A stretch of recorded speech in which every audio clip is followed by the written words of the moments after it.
तो लोग आपका स्वागत है नए वीडियो में। तो चलो बात करते हैं आई लीग के बारे में। तो आई लीग में आज मैच है शिलोंग लाजोंग वर्सेस शुनिदी टेकन, दो काफी वाइटल क्लब्स। एक का स्टार्ट उतना अच्छा रहा नहीं है, शिलोंग लाजोंग का स्टार्ट तो बिल्कुल भी ज्यादा अच्छा रहा नहीं है। एंड ये मैच है आज दोपहर को 2 बजे। And Shillong Lajong currently 11th position में, दोनों ही मैचेस खेला है, दोनों ही ड्रॉ किया है। सो उनको भी एक विन चाहिए। वहां पे शुनिदी टेकन का स्टार्ट बहुत सही रहा था, बट सैडली उन्होंने अपना लास्ट मैच हारा है, तो इसी की वजह से वो अभी थर्ड पोजीशन में। अगर ये मैच में जीत भी जाते फिर वो नंबर 1 पोजीशन में नहीं जा पाएंगे, बट एटलीस्ट एक अच्छा जीतना इंपॉर्टेंट होता है। अभी तो खैर सीजन स्टार्ट हुआ, सीजन बहुत लंबा है, सो अभी से ही वो कंपटीशन रखना पड़ेगा। इसलिए श्रीनिधि के लिए ये मैच जीतना काफी इंपॉर्टेंट है, क्योंकि अगर वो लगातार 2 मैचेस हार जाते हैं तब उनके ऊपर प्रेशर काफी ज्यादा बढ़ जाएगा। फिर इंटरकाशी, चर्चिल ब्रदर्स ने भी ऑल्दो कल का मैच हारा है, वो भी 2-0 से काफी अनएक्सपेक्टेड लॉस था, क्योंकि राजस्थान ने इससे पहले एक भी मैच नहीं जीता था, तो लग रहा था कि चर्चिल आराम से ये मैच जीत जाएगा, लेकिन राजस्थान ने ये मैच निकाल दिया, तो वहां पे भी थोड़ा सा प्रेशर है। लेकिन अगर हम लोग श्रीनिधि टेकन का ही बात कर ले तो नो डाउट सी श्रीनिधि काफी ज्यादा स्ट्रॉन्ग टीम है, करेंटली परफॉर्मेंस भी काफी ज्यादा सही है, लेकिन आई लीग में ना एक वो रिस्क फैक्टर रहता है एंड अनप्रेडिक्टेबिलिटी फैक्टर भी काफी ज्यादा रहता है। आई लीग में आप प्रेडिक्ट नहीं कर पाओगे कि कौन सा टीम एक्चुअली ज्यादा एक बेटर फुटबॉल खेलने वाला है, एंड इस मैच में भी फॉर श्योर वही होगा। अब देखते हैं कि इस मैच का रिजल्ट फाइनली क्या होता है। नेक्स्ट हम लोग बात करते हैं आंद्रे इनिएस्टा के बारे में। तो एक थोड़ा सा ऐसे ट्रांसफर आप बोल सकते हो, एक फैक्ट पता चला है। तो इस ट्रांसफर सीजन में आंद्रे इनिएस्टा का जो कॉन्ट्रैक्ट है वो जापान के क्लब के साथ, विसल कोबे के साथ खत्म हो रहा था, तो इसी की वजह से आंद्रे इनिएस्टा के जो एजेंट है उन्होंने मोहन बगान को ऑफर किया कि आंद्रे इनिएस्टा मोहन बगान का होकर खेलना चाहता है अपने करियर का लास्ट 1 साल का ही कॉन्ट्रैक्ट आंद्रे इनिएस्टा चाहते थे, क्योंकि एज यहाँ पे एक बहुत बड़ा फैक्टर था। एंड आंद्रे इनिएस्टा ने जो अपना जो सैलरी एकदम जो उनका हिसाब से मतलब लाइक उनका जो मिनिमम एकदम सैलरी होता है वही सैलरी उन्होंने कोट किया था। एंड वो मिनिमम सैलरी भी इतना ज्यादा था कि मोहन बगान के लिए सी मतलब पॉसिबल है, ऐसा नहीं मैं बोलूंगा कि वो लोग दे नहीं सकते, लेकिन काइंड ऑफ उन्होंने बताया कि नहीं उतना अभी सैलरी देना उनके लिए लाइक वो सही चीज नहीं होगा। तो उनका सैलरी जो उन्होंने मिनिमम एकदम सैलरी डिमांड किया था वो था 8 मिलियन यूरोस का, जो कि इंडियन करेंसी में कुछ 66 करोड़ होता है। तो 66 करोड़ कुछ टीम का टोटल वैल्यू है मोहन बगान का, उतना बस एक प्लेयर को मिलता अगर आंद्रे इनिएस्टा मोहन बगान में आते। तो इसी की वजह से मोहन बगान ने काफी जेंटली ऑफर को लाइक काइंड ऑफ रिजेक्ट करते, क्योंकि उनके लिए पॉसिबल नहीं था कि 66 करोड़ वो एक प्लेयर को दे, सिर्फ वो भी 1 साल के लिए, वो सेंस भी नहीं बना था। वैसे अभी आंद्रे इनिएस्टा एमिरेट्स क्लब में यूएई प्रो लीग में खेल रहे, वो लोग दे सकते उतना पैसा, बट हाँ एक इंडियन क्लब के लिए इस पोजीशन में आके इतना ज्यादा पैसा देना लाइक कोई सेंस बनाता भी नहीं। इसी की वजह से मोहन बगान ने इस डील को रिजेक्ट भी किया था। और आंद्रे इनिएस्टा का एज भी बहुत बड़ा फैक्टर है, लाइक ऑलरेडी 39 उनका हो चुका है। सो लाइक इतने एजेड प्लेयर को अभी साइन करवाने का कोई पॉइंट बनता नहीं, जहां पे मोहन बगान ऑलरेडी एक लॉन्ग टर्म के हिसाब से वो लोग सोच रहे हैं। सो इतना ज्यादा एज अगर हो जाएगा तो फिर लॉन्ग टर्म नहीं हो पाएगा। सो मेरे हिसाब से अच्छा डिसीजन मैनेजमेंट की तरफ से कि अगर आंद्रे इनिएस्टा आते हैं तो एज अ मार्की प्लेयर आते हैं, तो ये कंफ्यूजन ना हो क्या बोलोगे क्या वो 17-17.5 करोड़ का सैलरी कैप कैसे फिल होगा। नहीं, अगर आंद्रे इनिएस्टा आएंगे तो एज अ मार्की प्लेयर आते हैं, तो इसी की वजह से वो सैलरी कैप के अंडर उसको 66 के अगर 660 करोड़ भी दिया जाता तो कोई दिक्कत नहीं था, but as a marquee player आते। बट मोहन बगान ने भी सोचा कि 66 करोड़ देना एक प्लेयर का सैलरी, सैलरी ही मेन इशू था यहाँ पे, और कोई इशू नहीं था। अगर सैलरी कम होता तो मोहन बगान शायद सोच भी लेते, लाइक 10-20 करोड़ होता तो मोहन बगान मेरे हिसाब से तब आंद्रे इनिएस्टा को अपनी टीम में ला देते, क्योंकि परफॉर्मेंस उनका है। अभी भी आंद्रे इनिएस्टा का एक बहुत बड़ा एडवांटेज है, क्योंकि वो थोड़ा सा टच प्लेयर है, स्पीड वीड उनका वो कभी भी गेम रहा नहीं है, वो थोड़ा सा टच प्लेयर ज्यादा है। एंड वो अभी भी उनका consistently performance UAE pro league में भी काफी ज्यादा बढ़िया है। सो खैर आंद्रे इनिएस्टा को हम लोग मोहन बगान में नहीं देख पाए। अब इसको लेकर आपके क्या थॉट्स है, आपके ओपिनियन है, आप कमेंट करके मुझे जरूर बताना।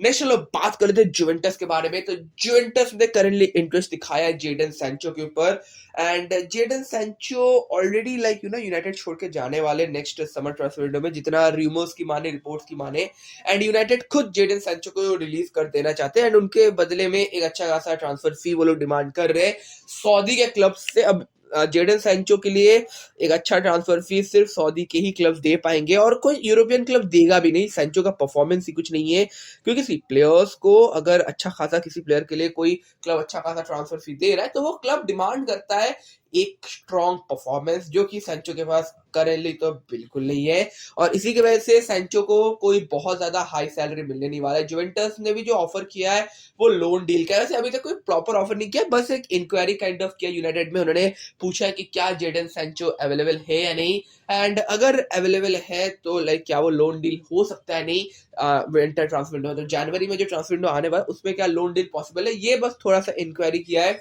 और जो सऊदी के जो क्लब्स है उन्होंने तो बोला है कि समर ट्रांसफर विंडो में वो लोग जेडन सैंचो के लिए अच्छा खासा ट्रांसफर फी देने के लिए भी रेडी है। ऐसे लेफ्ट विंग पोजीशन के प्लेयर है। एक जो जेडन सैंचो का काफी बड़ा एडवांटेज है वो है उनका एज बहुत ज्यादा कम है, सिर्फ 23 एज इनका, तो वो एज फैक्टर काफी एक हेल्पफुल हो सकता है।